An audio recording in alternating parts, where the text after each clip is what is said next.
आज जरा हटके किस्सा घेऊन आलोय, कारण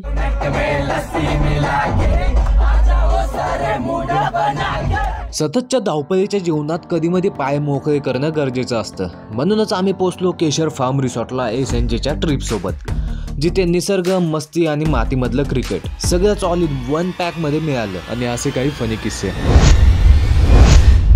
गया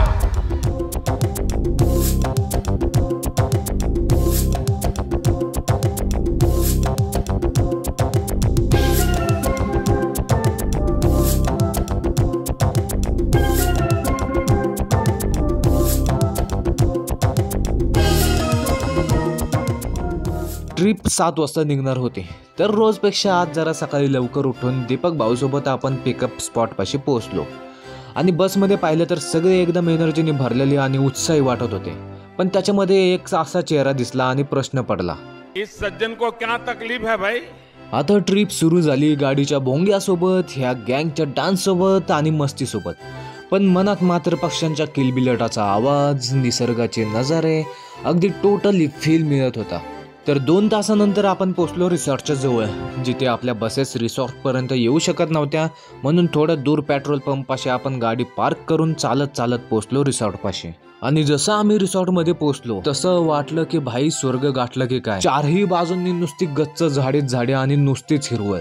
असं वाटत होते की जंगलामध्ये आलोय की काय. आणि इथे आल्यानंतर पाहिले की आपले काही जिगरी निसर्गाचा खरा आनंद घेत इथं बाईकवरती प्रवास करत पोहोचले होते. तर इथे मागच्या बाजूला एक मोठी अशी आमराई होती, जिथे आपण मस्त फोटोशूट केले, मस्त फिरत बसलो आणि वरतून रिमझिम पाऊस चालू होता. पण इथे चालायला मस्त ट्रॅक्स आणि फुटपाथची सोय होती, जेणेकरून पाय स्लिप होऊन आपण चिखलात रंगणार नाही. आणि इथे कोपऱ्यात एक रेन डान्स होता, ज्याची दिवसभर पडणाऱ्या धो पावसाने काही गरज पडली नाही. तर 1-2 तास फिरून आपल्याला लागली भूक. तर इथून कल्टी मारून आपण सरळ गेलो किचनला. आणि उपवास असल्याने इथे खिचडी पण अवेलेबल होती आणि बाकी लोकांना मस्तपैकी मिसळ आणि पोहे. तर खाऊन झालंय, त्याच्यानंतर करायचं काय. तर कोणी पोटभर खाल्लंय त्यांनी विचार न करता कपडे चेंज करून निघाले स्विमिंग पूलकडे. पण आपला ऍक्सिडेंट झाला असल्यामुळे आपल्याला कॅमेरा घेऊन फिरण्याशिवाय दुसरा काही पर्याय नव्हता. तर स्विमिंग पूल वरती वेदांत आणि आशुतोष सरांनी पहिला नंबर लावला होता. नंतर हळूहळू सगळी SNJ गँग पोहोचली आणि मस्तपैकी मस्ती चालू झाली. आणि भाई इथं सगळ्यांनी आपले पोट देऊन घेतले. आणि पंकज सराच्या स्क्वॉडने तर वाळलेली लेकरं पण परत पाण्यात भिजून बुडवून काढले. ह्यात पावसाने अचानक हजेरी लावली आणि आमचं क्रिकेटचं ग्राउंड थेट मातीचं वानखेडं बनलं. बॉल कुठे पडत होता कळत नव्हतं, कोण कसं सटकून सरकून पडत होतं तेही समजत नव्हतं. पण ह्या मातीमध्ये, ह्या चिखलामध्ये आपलं बालपण 1-2 तासासाठी का होईना जिवंत झालेलं मला पाहायला मिळालं.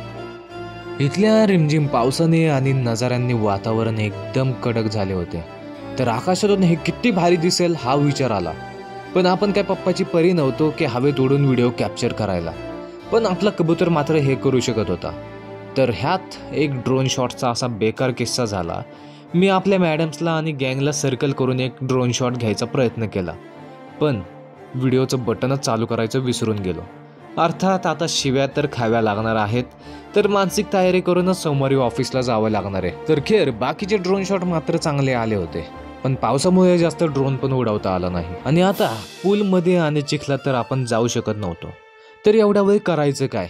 तर आपले जे कोरडे मित्र होते त्यांना एक मस्तीखोर आयडिया सुचली की जे जवळचे नजारे आहेत, वॉटरफॉल आहेत, ते आपण एक्सप्लोर करूयात.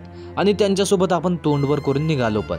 आणि जवळच आपल्याला छोटे धबधबे आणि काही चांगल्या गोष्टी आपल्याला पाहायला मिळाल्या. आणि ते नजारे आणि ते धबधब्यांची खळखळ मनाला एकदम स्पर्श करणारी होती. तर इथे आपल्या आरामात 1-2 तास निघून गेले.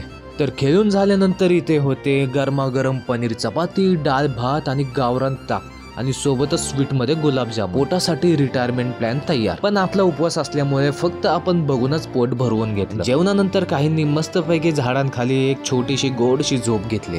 आणि पावसाच्या आवाजात झोपायचं सुख म्हणजे नेटफ्लिक्सवर सिरीज बघण्यापेक्षा भारी. आणि संध्याकाळी एकीकडे कॅरम आणि दुसरीकडे आमचा उन्हाचा डाव रंगला. 2-3 तास कसे निघून गेले समजलंच नाही. तर ही ट्रिप आमच्यासाठी एक मस्त आठवण झाली, मातीने माखलेली पण मनाला सोन्याहून पवित्र. तर ज्यांना वाटतं की रिसॉर्ट म्हणजे फक्त लक्झरी, त्यांनी ह्या मातीतील, चिखलातील आणि ह्या पाण्यातील अनुभव जरूर घ्यावा.